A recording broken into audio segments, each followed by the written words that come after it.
Welcome to the Savvy Property Investors Podcast, a weekly show that delivers the best hard-hitting property industry news, business advice, and talks that will get you ascending in the real estate industry.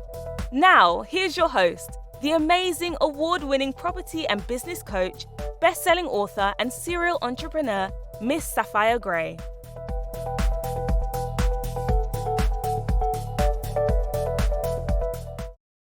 Hello, ladies and gentlemen, and welcome to another episode of the Savvy Property Investors Show. This show is for newbies and seasoned property investors, coaches, consultants, and trainers who want to become savvy investors and build a legacy for you and your loved ones. My name is Sapphire Gray, and I'm your host. Every week, I will bring you different episodes talking about property investment and various business topics on how you can grow as an expert in your business. Sometimes we interview clients so you can get to learn from them. And we also bring in expert speakers from property or the business world. Today, we're going to be talking about financial independence and generational wealth. But before we get into that and I introduce them to our lovely guests we have today, I want to remind you about a couple of things. If you're new to our podcast, make sure you subscribe to our YouTube channel so you don't miss out on any other episodes. If you haven't downloaded the Property Investors Toolkit, make sure you do that now. You know that following in the footsteps of someone that has already created wealth through property and business is the way to learn. Maybe you've been struggling with the right strategy to choose, or struggling to find properties to purchase at a below market value. Whatever your issues, there is something that you can do about it. And that is why I created the Property Investors Toolkit. It's all you need to create a profitable business that will continuously bring you the rewards you deserve. So check it out. It's only £39, and the website you need to go to is www.savvywomen.co.uk.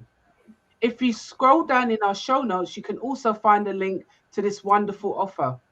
If you're watching from YouTube or any other social media platforms, you can also find the links in our comments.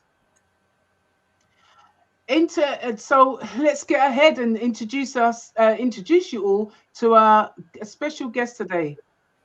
Nannette is our guest today, coming from the USA. Wonderful to have her here. I know it's up early for her, so I really appreciate you taking out your time today. My pleasure. No, brilliant. After traveling to South America, Africa, and Europe as a student and young adult, she saw that there was more to life than she originally thought and saw great possibilities for herself and others. After returning from her travels, she saw people around her back in the US going through life unfulfilled and stressed out, sometimes working a job that was killing them. Her mother passed away sadly at the age of 50 when she was at the tender age of 19, and that led her to explore for herself and others how to live a fulfilling life. Her life is a testament to the fact that you can live the life you want versus the life you think you have to live, with more peace and ease to create your own life to employ your joy. She has been able to do a lot for her family and community as a result of investing in real estate as an owner, investor, and broker, and shares that knowledge with others. Her passion for life, empowering energy, and engaging stories will help connect you to your true life, to live life by design, not by default. She has 4 wonderful children, aged 21, twins 20 and 18, who are all in university, and owns and has owned several businesses and properties. She is a graduate of Cal State Northridge Business Administration, Accounting and Finance. She also is bilingual in English and Spanish. Currently, she is a real estate broker with Kelly Williams Realtor, as well as a real estate investor, speaker and educator. This a brilliant guest today. I am Sapphire Gray, your host, and let's get started. Nannette, thank you so much for joining us today. How are you doing? I'm good. My name is Nannette Atuahene-Barrie, And I'm coming here from California. I'm excited to be with you. Thank you for the opportunity. Brilliant. And she's explaining her surname. As you know, I'm a dyslexic person, and I did not want to royally mess up your surname. So I really appreciate you saying it for our No audience problem. today. Thank you so much for that. So let's dive in. What has been your key experience and that has impacted your thinking about investing and financial independence? Since I was a young girl, I always liked money. My family knows me as the one who knows about money. Ever since I was in the third grade, I was selling things to my fellow students all the way through university. So I Excellent. always had that in me because I just wanted to have a lot to be able to do a lot from a little girl. And I thought back in the day that you had to win the lottery or Yeah. win one of those games that the McDonald's used to have for us when we were little. I used to think that was it, or win something on a game show. So those were the ways I thought you became rich. And then I ran into the book Rich Dad Poor Dad by Robert Kiyosaki. Wow. When I read that book, that changed my life, because from that point I realized you do not have to become wealthy by luck. You can actually become wealthy by design, and anyone can become wealthy. And that was a changing point in my life. My mother passed when I was 19. And so I started from that time, I started on that journey because I realized, wow, I look back at my mother's life and I felt like she poured her all into us as children, but she really didn't live her own life. So that was the beginning of my journey to Yeah. really look at what life is really about and how do we really live life to the fullest. I love that. And a lot of people have use Robert Kiyosaki's book as a platform, a springboard, even to launch into property in a different way of thinking as well. Because it is by how we think and how we take action, do we see the results of a monetary result on the back end of that as well. Yes. What is your rules of equal distribution? Now, this is something that really shocked me because I'm always studying, I'm a student of life. Mm. And the rule of equal distribution says that if every adult in this world was given the same amount of money, Mm. everyone started off from scratch with the same amount of money, within a few years, that money would end up in the hands of the 20% of the population. And so when I heard that, I said, wow, why is that? And that really got me to thinking about how we utilize our resources, how we utilize our time, how we utilize our money, how we even utilize the relationships we have. And it made me realize that the way we utilize those resources leads into that distribution that I just talked about. Yeah. And that is definitely the way to look at it, because the reason why it will end up in the 20%, top 20%, is because the people, the 80%, don't know how to utilize it to make more money. So Yes. so you're always giving it away and not thinking about reinvesting that and building your own independent wealth from it. You're just thinking, oh, let me just spend. And I know in our Exactly. community we wear our wealth. We tend to wear jewelry, designer clothes, and all these fancy things without thinking first, hang on, how can I make money from this that is going to make me more money? So that's why that distribution is so uneven right now. And Yes. that's what we got to level up. What I really understood about that is a lot of us don't realize what it takes to become wealthy. And so we go by what we see in social media, we go by what we see, but we've never been taught what it Yes. takes to become financially independent, what it takes to become wealthy. And what we end up doing is our money ends up going into the hands of other people's businesses and True. just leaves our circle, Yes. period. So it's nowhere to be seen after it leaves our circle. So what we're looking to do here is we're looking to make sure we keep that money in our circle to grow wealth, to grow our circle. Yeah. And that's why it's always about, as well, when you're looking at the wealthy people, it's generational wealth because it's always been passed down.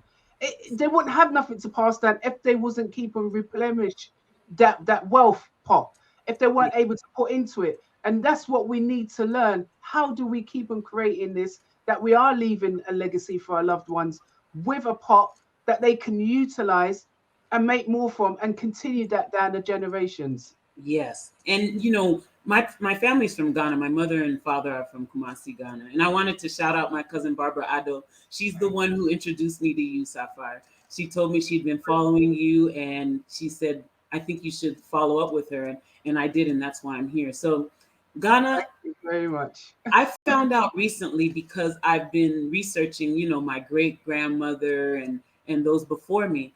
And I found out recently that my great grandmother in Ghana left commercial property that my aunts to this day are managing. And I didn't know any of this because I didn't really have the ties to Ghana that I have now. And that made me really think about generational wealth, because my great grandmother did something to make sure that that wealth stayed in our family. Absolutely. And that our aunts, her children, didn't just sell off the property for it not to be seen again. Because I always say, we don't lose anything. We don't lose wealth. We don't lose money. Money transfers. So whatever we do with our money, it either stays in our circle and grows, or it goes out of our circle to someone else. We never lose it. And so when I learned that my great grandmother has property that we've kept in the family, and my aunts even added a story to the original building, that's what really motivated me to think about generational wealth. And what I really looked at, my family's only been abroad for a little over 50 years. But before then, they were in Ghana before Ghana was even named Ghana. So I thought about it. I said, why aren't all of us millionaires? All of us could be millionaires and billionaires if we were able to pass down everything we left. And then our families kept building on it and building on it. And that's what really motivated me to speak here today, was to really talking to our families about generational wealth. About, listen, this is what I have in my transition. This is what I want to make sure the family does to keep it in our family. A lot of times we see, like, especially with property, I see this all the time. A parent leaves property to a few children. Yeah. And the immediate reaction of the children in many cases is that they want to sell the property to get the money. Yeah. So I was thinking about that. I said, think about it. When you get the money, what do you normally do with the money? You spend it. You spend it on someone else's business, and it leaves your circle. And then your generation and the generation after you, if you don't do anything with that money to build it for wealth, they have to start from scratch. Absolutely. That next generation has to start from scratch. Yep. And so my thinking now has changed so much to really teach my family, my cousins, my nieces, my nephews, everyone. Make sure you're building wealth. Make sure we're building our families so that we can help each other. Because when we build our wealth as families, then anyone who's struggling in our family already has a place to go. We have our family bank. And there's another way of looking at that as well, is by saying, when you're doing your will, when you're doing your financial planning, because that's where it starts from. Yes. As an individual, you've got to financially plan your demise. So what's going to happen after when I've left? If you've put it in your will as a stipulation, or you've set up your tax plan as a stipulation that these properties are not to be sold, or these assets are not to be sold, they're to be utilized and grown upon, that has to happen. They then cannot sell it. But when you've got, I call it greed, when they want to sell the properties off, because they're just looking at what can they benefit. It's short-term gain, and you can do a long-term gain only if you use and come together as a family. So when you're doing your tax plan, I've already got that emotion that in the event that I pass, my kids can't sell the properties. They have to build upon it, and then they can take out equity out of the property as it grows in equity, but they can't sell the asset because I want it passed on to my grandchildren and their children and my great grand. So I don't want it to be, and your grandparents were absolutely a star for keeping that, but the applause goes to your aunts as well for making sure that that property was not sold, and they've increased the value by adding on to it. So that's absolutely brilliant. I think many families need to look into what they're actually doing and what they're leaving behind. Many said, oh, I'm not going to leave them any money. You can leave them an asset, but make sure there's stipulations against it not to be sold.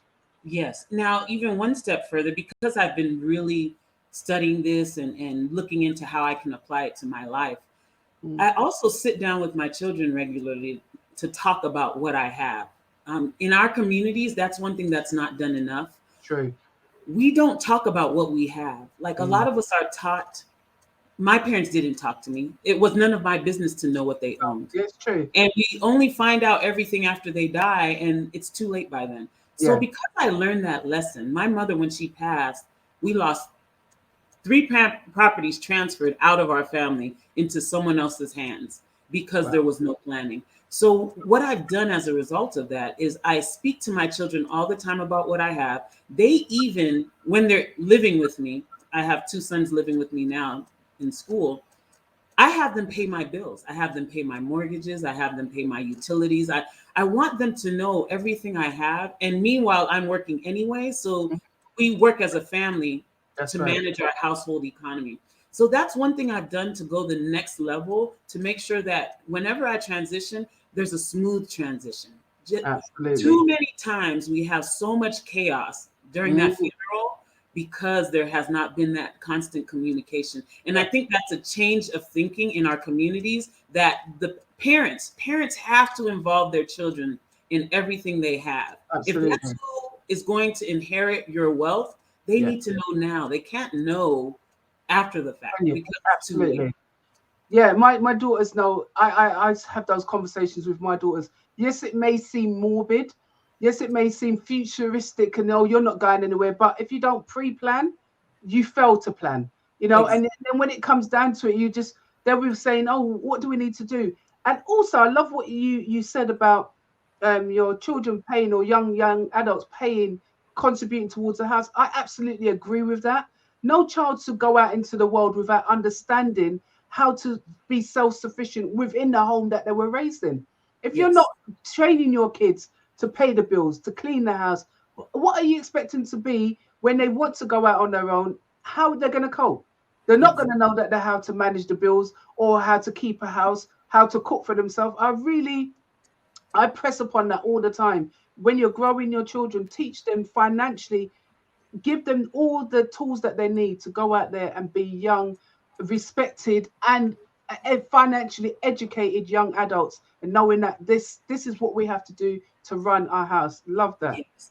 And one other thing, you know, I have a little selfish reasoning behind my children as well, because I'm already looking to my grandchildren, and I'm letting them know, listen, I want my grandchildren coming into a great experience. So we have to prepare now. So I'm always looking at, what can I do to make it easier for the next generation and the next generation and the next generation? And not easy as if to say they don't have to work, but easy as if to say, listen, let me give them a leg up, so when they come into this world, they already have something to stand on, versus having to start over every generation. To me, that doesn't make sense. As I've been really looking at this, I realize the way we're thinking is for every generation. The way we think now supports every generation starting over from scratch. Yeah. When we start thinking about making sure the next generation has a leg up, there's no reason why every generation should be wealthy. Absolutely. There's no reason why they should not be wealthy, millionaires, billionaires, whatever it is, as long as we're thinking, okay, how do I train them to work first and be productive? And then how do I train them to manage what we have? And how do I train them to train their children to manage what we have as well? Yeah. So anytime in the US, we have what is called a living trust. So a will is not enough, because even if we have a will, when we pass, that will be presided over by a judge. That's right. But if we have a living trust, we don't have that situation, and we don't have to go through probate. So the way I see the living trust, this is so funny how I understood what a trust is. In Ghana, we have chiefs. So chiefs are like mayors, supervisors, governors, presidents, whatever, right? Different levels. And when I look at a chief in Ghana, they are trustees of a lot of resources in their area. So I saw that in my own experience. When I have a living trust, I am the steward of that trust for my family and for the generations beyond.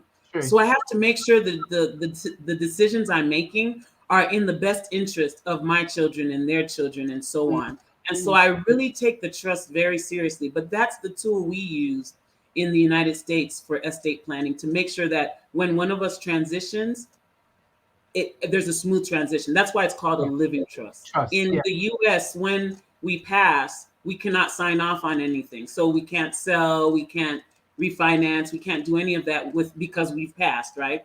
So the living trust lives even past our transition. And that's the point of the living trust, to make sure that when we pass, the living trust still lives on, and there's another steward put in place of that trust as soon as we transition. Love that. And that's we have a similar thing over here as well. You can futurize, I'm going to use your what you want. So it's like the living will as well. So you know exactly what's going to happen when you're not around. You know it's going to take place. So that's brilliant as well. And even with me, I've been blessed to have my grandkids already. I've got 7 of them. Oh, wonderful. Yeah, but there was a little thing. I'd share a little story. I was doing some business bank transactions some years ago now, and I had my 2 youngest granddaughters with me, and I didn't know that what my eldest granddaughter, she was listening in what I was talking to the bank manager. When she went home, she started this tabling, and I didn't know what it was, and she said, "Nanny, I worked out that if I was to go and do a pension, how much I would have to put into my pension now as an employee. I need to find how." She was really, I mean, that some of the figures were slightly off, but I just got the whole sense of what she was trying to show me. That we've got a plan now. It's not about planning when we're older. That's it. We've got a plan now. And I was so impressed with her. Like, wow, where did that come from? And yes, her just doing that made me realize how we've really, no matter what age they are. So I'm waiting for them to get older. No, they want to know now. That's exactly it. You don't wait. I was sitting with my 16-year-old, and I started speaking to her about transition, and I said, I know you'll be in a morning state, but this is what we have, etc. And she said, basically, I don't want to deal with this. And I said, do you think you have to wait until you're 18 to know what's going on? I said, if anything happens, would you be ready? Yeah. And, she dropped a tear. And from there on, she realized that, hey, I said, you're smart enough. I said, there's nothing you're lacking for me not to teach you. So because you have what it takes and you're smart and you can understand what I'm saying, I'm teaching you everything now. And so from here on out, all my children have learned that, hey, they need to know what I have, because they'll be responsible for building on it, for making sure they maintain it and they grow it. Excellent. So what is the single most important thing for anyone looking to invest for financial independence needs to know? That you have what it takes. A lot of people think, I know there are a lot of people out there who've read a whole bunch of books. They've been to so many seminars. They've done everything they think they're supposed to do, and they still haven't reached what they wanted to reach. And behind it all is knowing that you have what it takes, knowing that you're going to fall flat on your face sometimes, and you're just going to get back up. A lot of people, because we've been programmed in school that mistakes are bad, mistakes make us look bad, we're never supposed to make a mistake. That's not the real world. No. In the real world, you're supposed to make mistakes, because the way you grow is through the mistakes you make. And sometimes those mistakes are disastrous. And sometimes I have a friend, she said, the mistake is either going to be a feather or it's going to be a jackhammer. So she says, I suggest you learn from the feather. So it's just a constant evolution. I've made some big mistakes in my real estate investing career. I mean, recently I had a situation that almost laid me on my back. I was even questioning, why did I ever even start real estate? That's how bad it was. Wow. But what happened through that experience was I learned not only how to do better as a real estate investor, but I learned, wow, these experiences, these supposedly tragic, horrible experiences, they're just sentences. They're sentences in our book.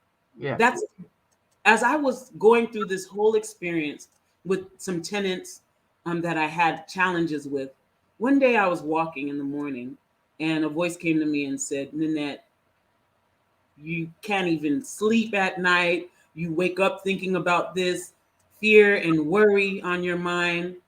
This is just a page in your book. It's not your whole book. And then I always say my spirit is very sassy. So it ratcheted up the message a level. It's not even a sentence in your book. That's a blip. That's a full stop. Yes. And that's because there's a continuation. Yes. A lot of people are afraid to even start because they already see the mistakes, right? Yeah. What about if you saw the other side, like the reason, the success, the hills, the pinnacles that you could reach, going through whatever you set out to go through? So what would be the first step then for someone to take then? The first step for me, honestly, is to start studying, start really learning about who you are. And today we have the world's mind at our fingertips. And what I find is that people are using that mind for reasons that are not pushing them forward.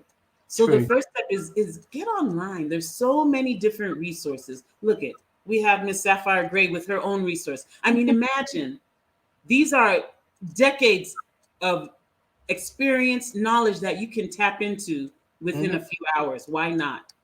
So that's the first thing. So I would advise people to study, but a lot of people don't like to hear just study. A lot of people want to know what's the first step. So the first step is really looking at your finances. A lot of people don't understand finances. I'm an accounting major. That's what I studied. So the first step is to figure out, okay, if I sold everything I own today, how much would I have in hand?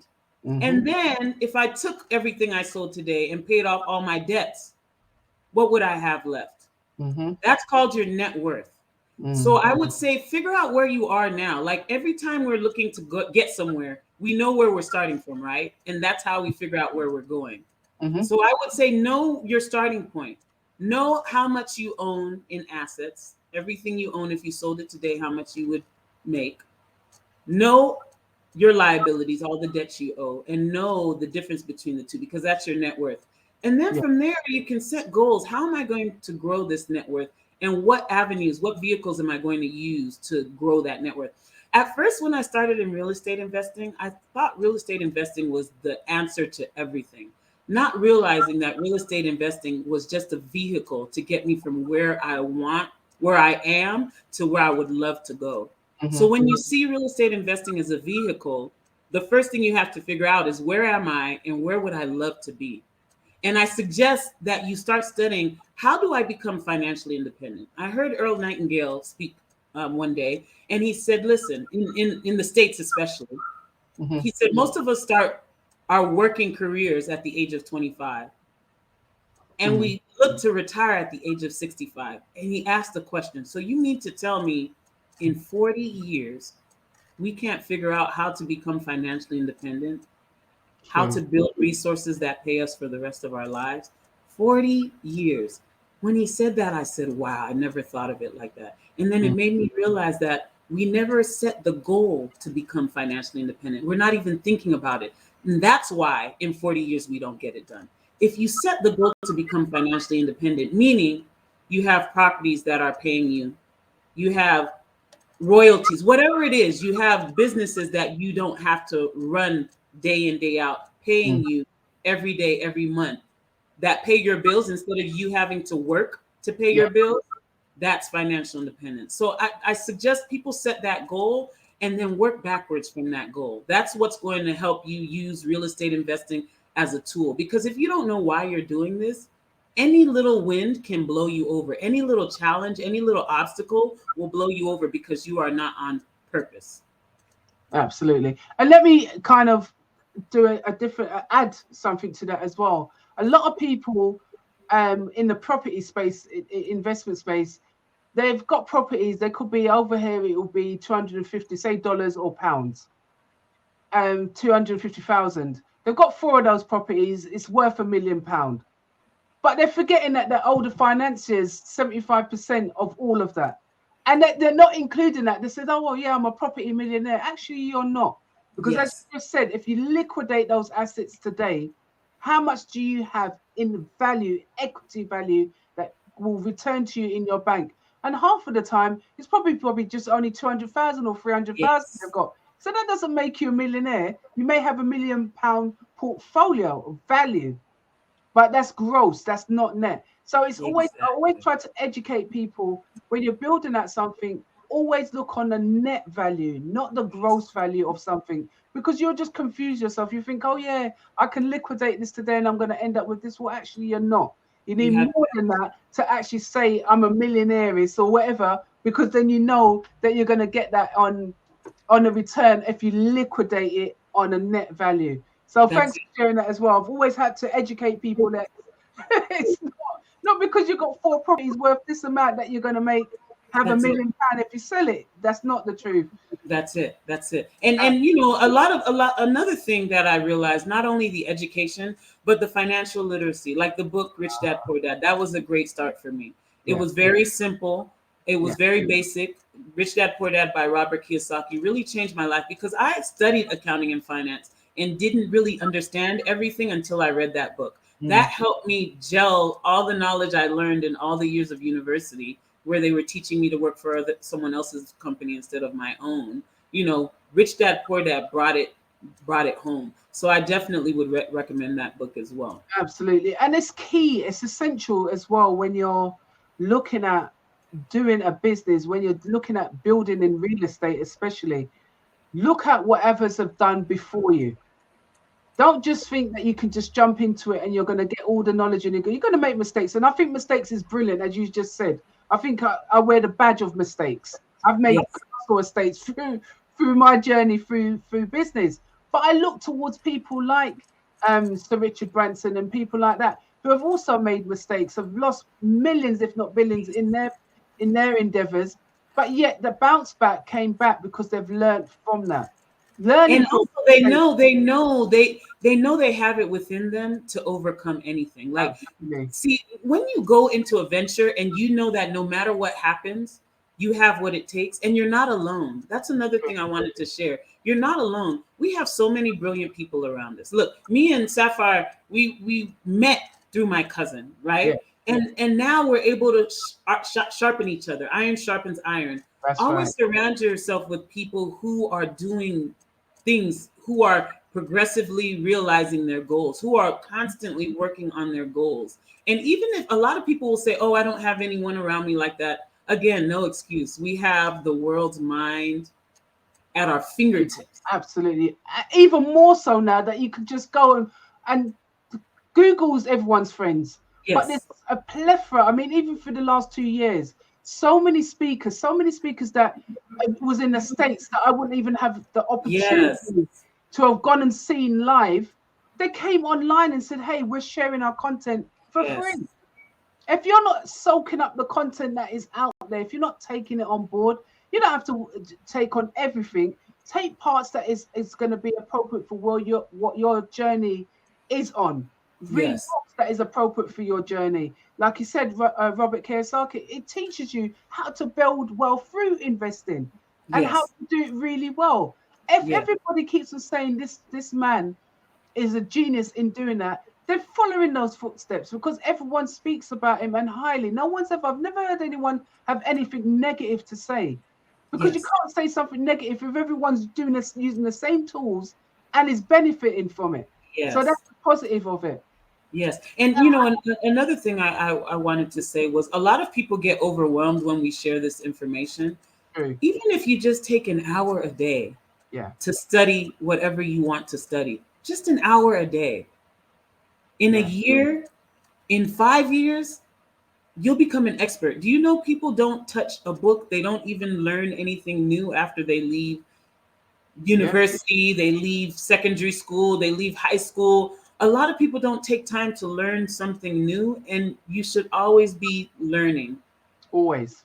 I go on other property experts, their webinars, their seminars, whatever they are, just to keep up with the content. They've spoken on my show. We interchange. When you're looking at, don't just feel I'm too big to learn or I've got all the knowledge. every day in your industry, something will change.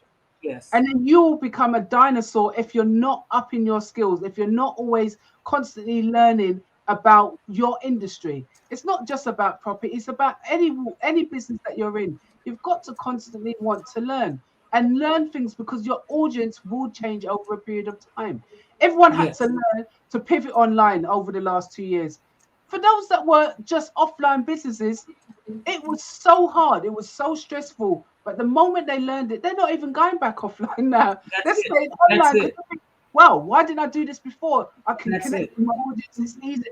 No one has to leave their home. Yeah, we can get zoomed out. Everyone gets zoomed out or streamed yard out. But at the same time, you're still being able to deliver a fantastic service, irrespective of being offline. So you've got to pivot in order to move your money in a different direction as well. That's it. And another important fact. I heard someone say recently that the illiterate of this new age are not the people that can't read and write.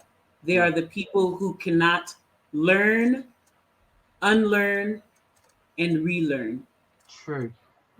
Learn something new, unlearn what's not supporting you anymore, and then relearn. Fill your mind with the things that will get you towards your goals. Success, a lot of us are taught that success is only money. Success happens first, then the money comes. So There when you you go. set a goal for yourself and you constantly work towards achieving that goal, that is success. Absolutely. A I lot of totally you out agree. there may give up because you feel like the goal is bigger than you. There's the gentleman that was the first to climb Mount Everest. A journalist interviewed him after he failed an attempt. And the journalist asked, "Why do you keep going for this?" And he said, "Listen, that mountain won't grow, but I will."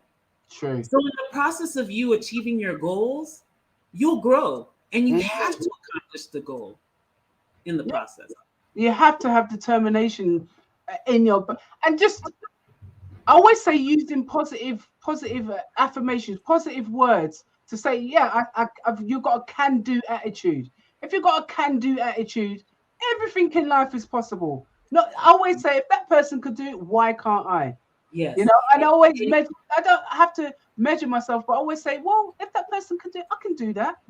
It just takes time. It may take someone quicker than me, but it just takes time. Yes. And one other thing, the can-do attitude, a lot of people don't realize what's going through their minds about themselves. Like, I want people to be aware what is going through your mind. How do you walk through the streets of your mind?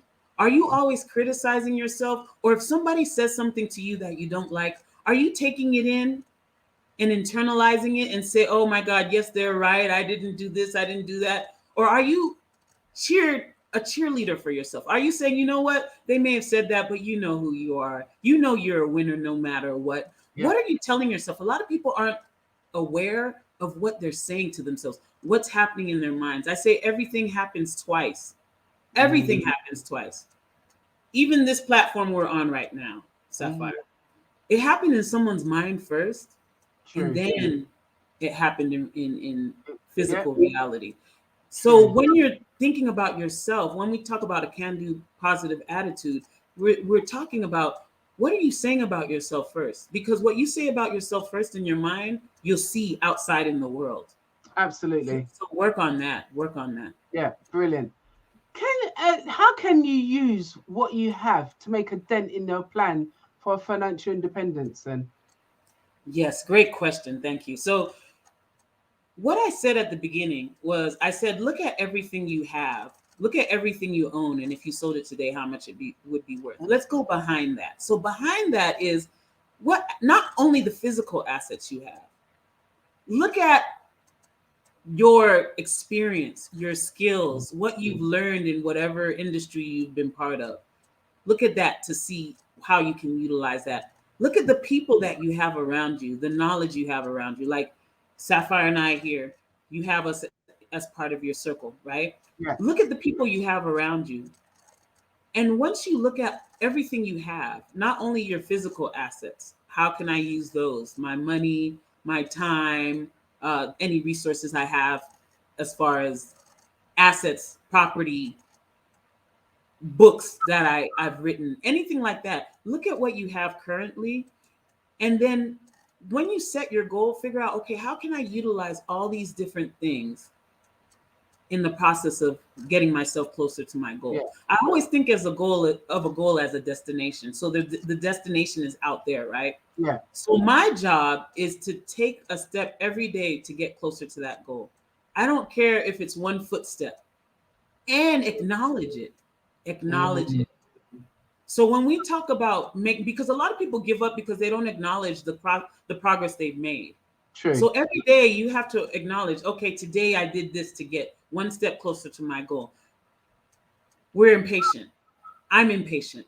And I know, when I was younger, I used to give up on things so easily because it didn't happen in the time I wanted it to happen. Now, in my wiser age, I know that whatever I set out to do, I'm going to accomplish it. It doesn't matter the time. It doesn't matter how long it takes. I know I'm going to accomplish it no matter what. So take the time to just take one step closer each day, because what's most important in this whole process is who you become, how you grow, what experiences you have. That's the most important. We think it's the money, it's who you become in the process. Yeah, if you look at yourself 5 years ago and you look at yourself today, totally different. I agree with that, because even with self, you have to grow, and there's going to be people around you that will definitely tell you about yourself. It's how you receive that message. Are they telling you because they know you've got more in you, so they're pushing you, and it's how they deliver it as well. I always say it's in the way the message is delivered. Every time someone says something to me, always receive it as a positive, because you're trying to help me be a better version of myself. And once you learn to start accepting that, you're just blossoming, and you're becoming this person that they no longer recognize. They love who you are now, but you're not changing for them. You're changing because you recognize it. Never exactly somebody else. Always change because you see the benefit of it. That's it. Absolutely brilliant. And one thing that's important, the families we come from, people never sugarcoated what they needed to tell us. So we had to develop thick skin, even when they did tell us something. And that's the world.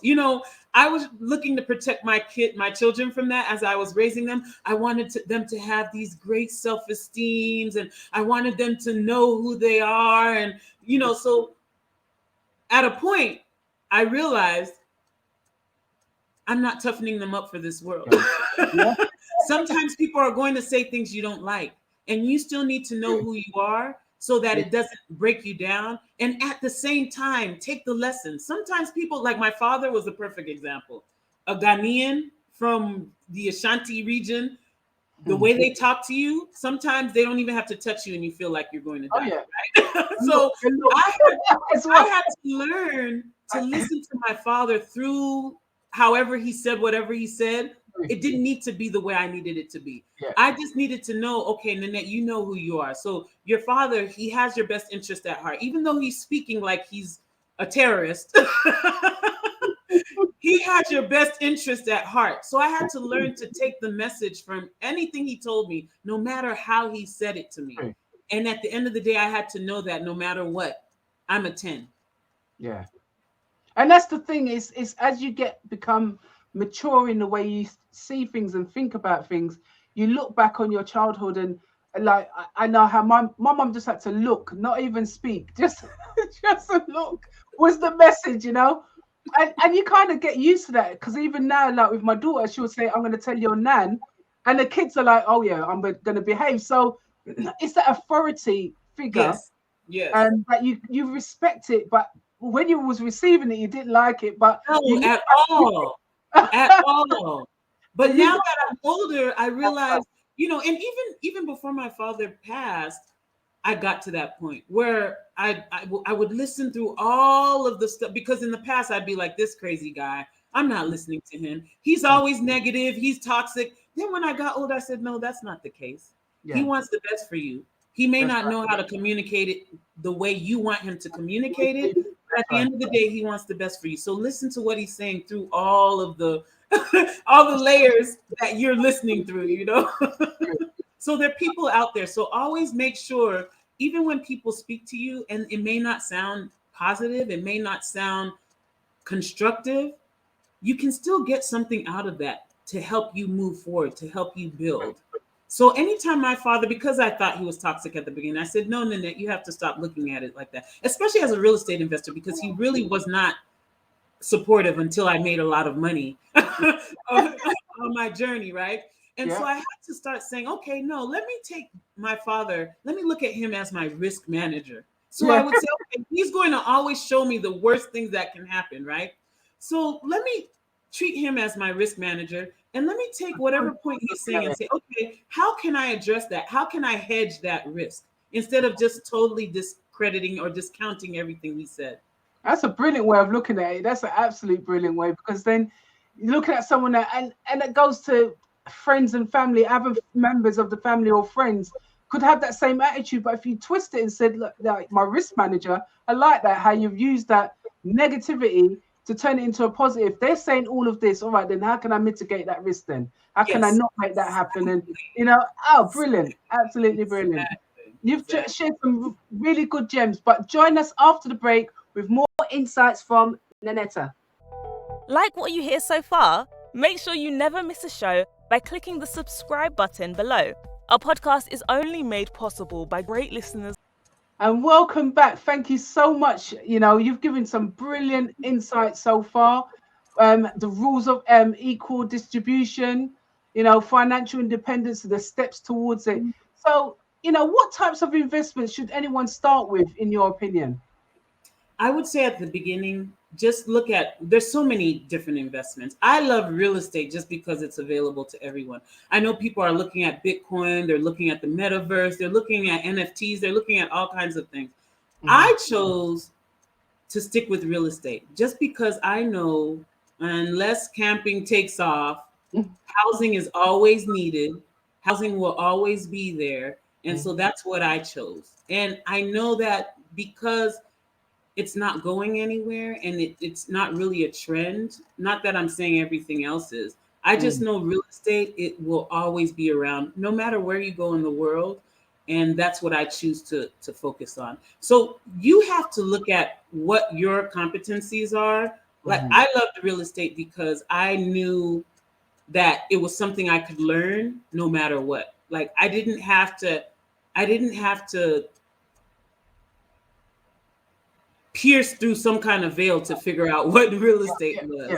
So for that, it was really accessible to me. So that's why I started with real estate. Yeah, I started.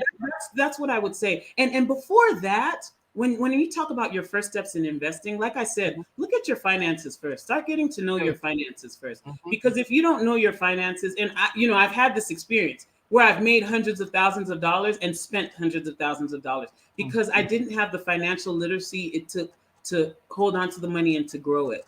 And so the first step of being an investor is making sure your cash flow is solid and strong. Because what happens is when you invest, you'll go through highs and lows. So you want to make sure your cash flow is consistent. You want to make sure you have a cash flow that's sustainable. Absolutely. And also I started in real estate. A couple of reasons. I was a finance broker, so that was one transition. I was helping other people out of need because I wanted to leave a legacy. But I love real estate because it's something that it's an asset you can actually see and touch. Yes. And anything for me that I can see and touch, I know that, and I believe that I own it. Crypto, yes, I invest in crypto, forex trade, I do all of the other ones. But my first love is always real estate because I physically can see it. And I loved renovations and being able to do up a property, an ugly property, and turn it into a beautiful, beautiful property. And that's why I got into it as well. Yes. Yeah. And, we're always diversifying our investments as well. So I'm always looking for other ways to grow my money, to build on what I have. So it's not just real estate. And, we also can diversify. So I'm building in Ghana right now. So I'm in real estate. So we can also diversify in places, in different countries. These days, the world is so small. It's so easy to do that. So that's another thing I would suggest, not just diversifying in asset classes, but also diversifying in countries. Start looking into other countries to see what opportunities there are, whether it's in real estate, business, etc. True. So, do you think having success makes you wealthy?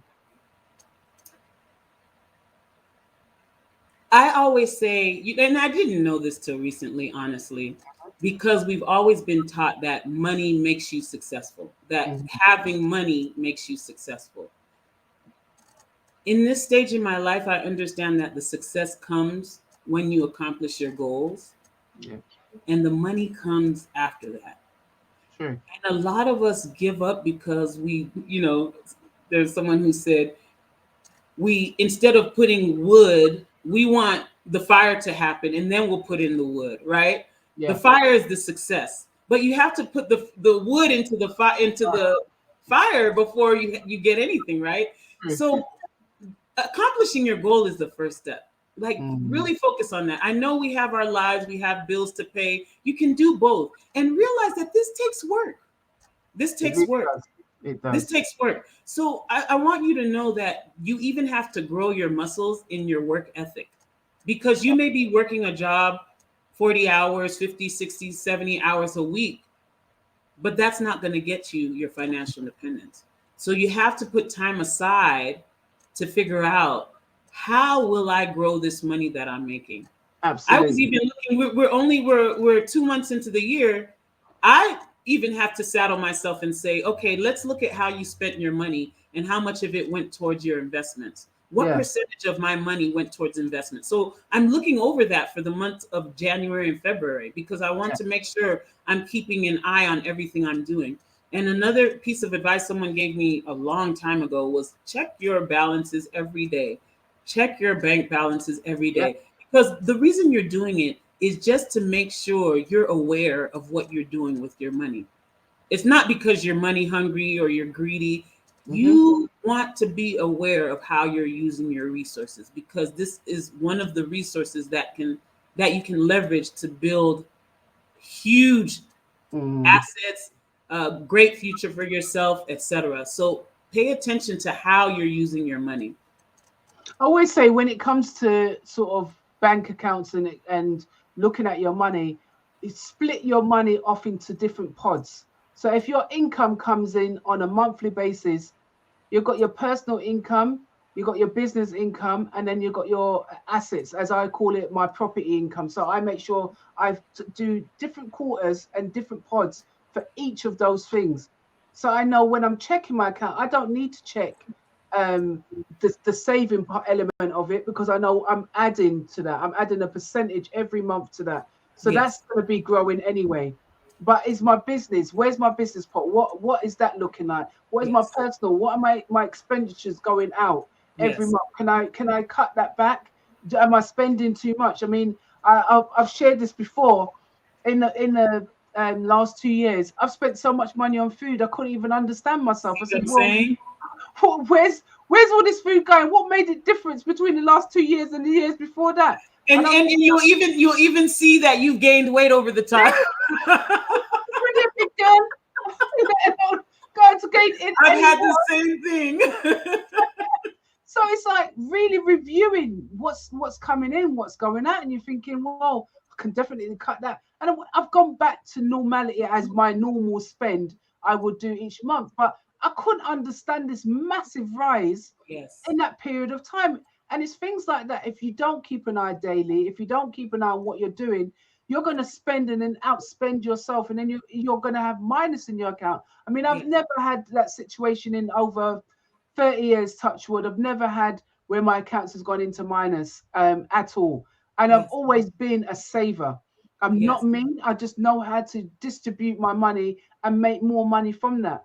And one of the Because the tricks, worst thing you can have is to look over several years and yeah, say, where did all this money go? yeah, And not know what you did with that money and not true, have anything to say for it. So for me, my investments, when I have that account, I call it the Bank of Nannette, yeah. because I know it's going to support me with all of the investment, all of the ventures that I'm looking to do. So I make sure I don't touch it unless it's going towards one of those ventures.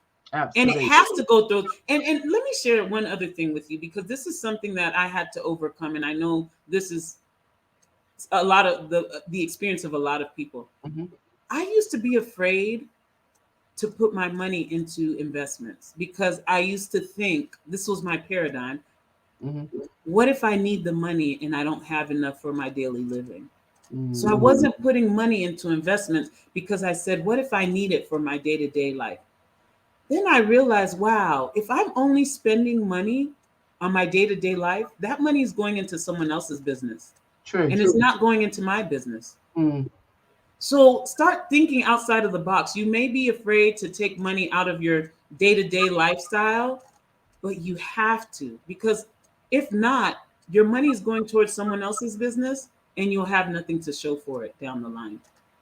Yeah, and even in the UK, the interest that you're getting on your money that sits in the bank, or you don't get a return on it as you expect to get a return on it. That's why I always reinvest my money so that I know I'm getting a really good return on it.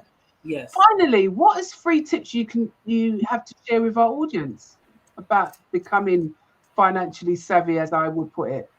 Financially savvy. First, know that you have what it takes. I mean, that to me is the alpha, the omega of all of this. Know that you have what it takes to do everything you would love to do. That's first. Second, brainwash yourself with amazing information. Like, just immerse yourself in all the information that will help you to get from where you are to where you want to go. And third, surround yourself with like-minded people. Sometimes it'll be hard because you have to grow. Always have someone in your life that's doing more than you. You shouldn't be the biggest fish in the pond because there's no growth in that. Sometimes you'll feel insecure because you're around people who are doing more than you, but that will support your growth because the only constant is change and growth and evolution. Very true. Okay. Did you want to share about an interview, or is it interview, or is there's a part you've put where you wanted to share about an interview, or if I got that wrong, is it this interview you want to share later on? And you said an interview? Yeah, it's probably me. It's what I've got something written here. Oh, got it. I know you're not on social media, so how can Yes. they contact you if they want to learn more about what you do? Yeah, the best way to get in touch with me is through email or WhatsApp. So my WhatsApp is 510-978-5270. So that's the +1 510-978-5270. And what I have to offer is an hour consultation. And what I do in that hour consultation is figure out where you are, where you want to go, and how to help you bridge that gap. That's one thing I can say, especially in real estate and in business in general. I am an expert in getting budding real estate investors, budding entrepreneurs to take that first big step. For real estate investors to do that first deal. I have a lot of very successful real estate investors in California. I was their mentor to help them do their first deal. So I know I'm very good at that. So anyone who's interested in that, you can reach me. And then also email the number 4atuahene@gmail.com. So 4atuahene@gmail.com. We will definitely be giving our audience your contact details anyway in our show notes. So please look out for them. Nannette, thank you so much for joining us on the show. It's been an absolute pleasure. Ladies and gentlemen, thank you for watching or listening. If you enjoyed this episode, make sure you subscribe to our YouTube channel. Don't forget to rate, review, download, and share. Thank you so much for joining us. It's been an absolute pleasure. Learned so much from you today. Thank you for the opportunity. You're welcome. This week's episode of the Savvy Property Investors Podcast was brought to you by our sponsor, the Savvy Women Group. Thank you for tuning in. If you enjoyed today's show, head over to our website, www.savvywomen.co.uk, to gain access to our free resources and more insights about our guest speaker today. Remember, we make your business our business, so you can unlock your full potential and improve your quality of life.